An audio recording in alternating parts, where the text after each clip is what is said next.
nhưng mà đai kết thác luôn anh ai đâu channel ban pi YouTube សោះបងប្អូនទាំងអស់គ្នាថ្ងៃនេះគឺជាថ្ងៃមួយដែល YouTube បានបើកឲ្យខ្ញុំរកលុយហើយនិយាយពីម្ចាស់ YouTube នេះវិញគឺកំពូលខ្ជិលតែម្ដង YouTube បើកឲ្យរកលុយប៉ុន្តែម្ចាស់អត់មានវីដេអូផុសអញ្ចឹងបងប្អូនគិតមើលថាតើ YouTube នឹងឲ្យលុយយើងនេះតាមរបៀបណាទៅបើម្ចាស់ YouTube អត់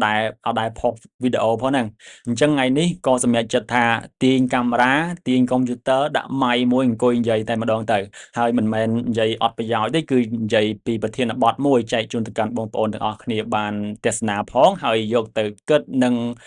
អនុវត្តធ្វើវាទៅបើសិនជាបងប្អូនគិតថាល្អណាអញ្ចឹងថ្ងៃនេះខ្ញុំនឹងលើកអំពីប្រធានបទមួយមកចែករំលែកបងប្អូនទាំងអស់គ្នាគឺការបង្កើនប្រាក់ចំណូលតើយើងត្រូវធ្វើម៉េចដើម្បីឲ្យយើងអាចបង្កើនប្រាក់ចំណូលចូលមកកាន់ខ្លួនយើងនេះបន្ថែមទៀតអញ្ចឹងអ្វីដែលខ្ញុំចង់និយាយនៅថ្ងៃនេះ ចំណុចទី1នោះគឺការពង្រឹងសមត្ថភាពឬក៏ការបង្កើនសមត្ថភាពបងប្អូនត្រូវដឹងថាចំណូលអាចកើនឡើងបានគឺលុះត្រាទាល់តែយើងមានសមត្ថភាពពេលដែលយើងមានសមត្ថភាពទៅ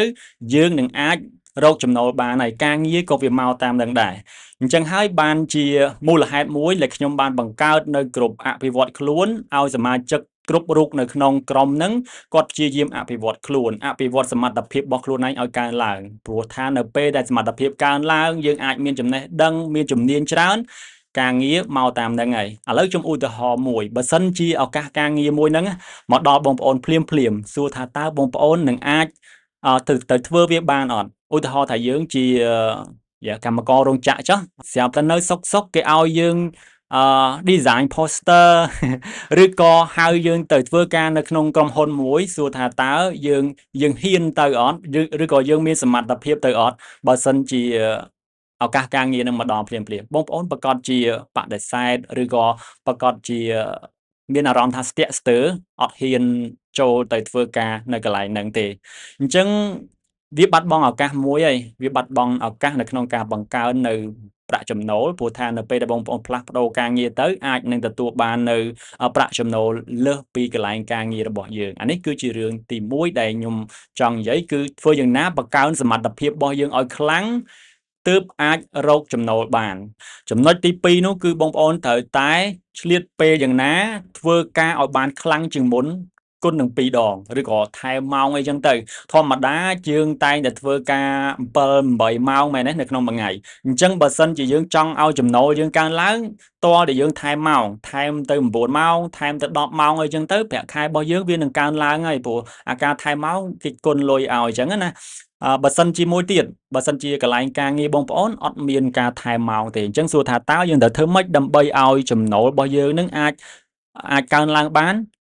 យើងយកអាពេលដែលគេអត់ថែមម៉ោងហ្នឹងកន្លែងការងារអត់ថែមមែនប៉ុន្តែយើងអាចយកអាពេលហ្នឹងទៅធ្វើអីផ្សេងអញ្ចឹងខ្ញុំឧទាហរណ៍ថាបងប្អូនជាគ្រូបរិញ្ញាបត្រពេលដែលបងប្អូនចប់ពីម៉ោងបរិញ្ញាបត្រនៅសាលាបងប្អូនឲ្យមកដល់ផ្ទះបង្រៀនក្មេងៗនៅជិតផ្ទះប្រមូលទៅបានប្រមាណនាក់4 10នាក់ឬក៏20នាក់គឺយើងអាចរកចំណូលបន្ថែមទៀតបានហើយមួយទៀតបងប្អូនបើសិនជាគិតថាអូនៅជុំវិញនឹងអត់មានមនុស្សទេអត់មានក្មេងរៀនទេយើងអាចបរៀនតាមអនឡាញបងប្អូនថតវីដេអូឬក៏បរៀនទៅតាម Zoom តាម Google Meet ចឹងណា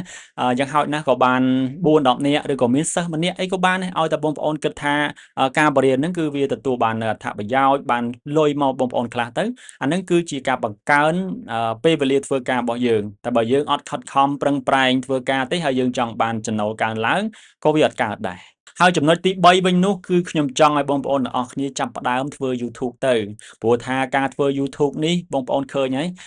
បងប្អូន content creator មួយចំនួនហ្នឹងគឺគាត់ជោគជ័យទៅលើ YouTube ហើយទិញឡានទិញផ្ទះហើយគេទទួលស្គាល់ទៀតអញ្ចឹងសួរថាហេតុអីបានជាយើងអត់នាំគ្នាចាប់ផ្ដើមព្រោះលុយនៅលើមេឃឥឡូវជាក់ស្ដែងខ្ញុំផ្ទាល់ដែលជាមនុស្សម្នាក់មិនរំពឹងថាបានលុយពីអាការថតទាំងអស់ហ្នឹងទេឥឡូវនេះវាបែរជាផ្ដល់ឲ្យខ្ញុំវិញអញ្ចឹង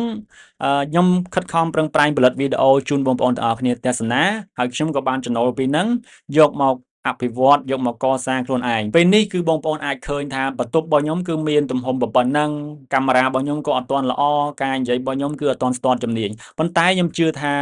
ទៅថ្ងៃខាងមុខទៀតខ្ញុំអាចនឹងរីកចម្រើនជាងនឹងអញ្ចឹងបងប្អូន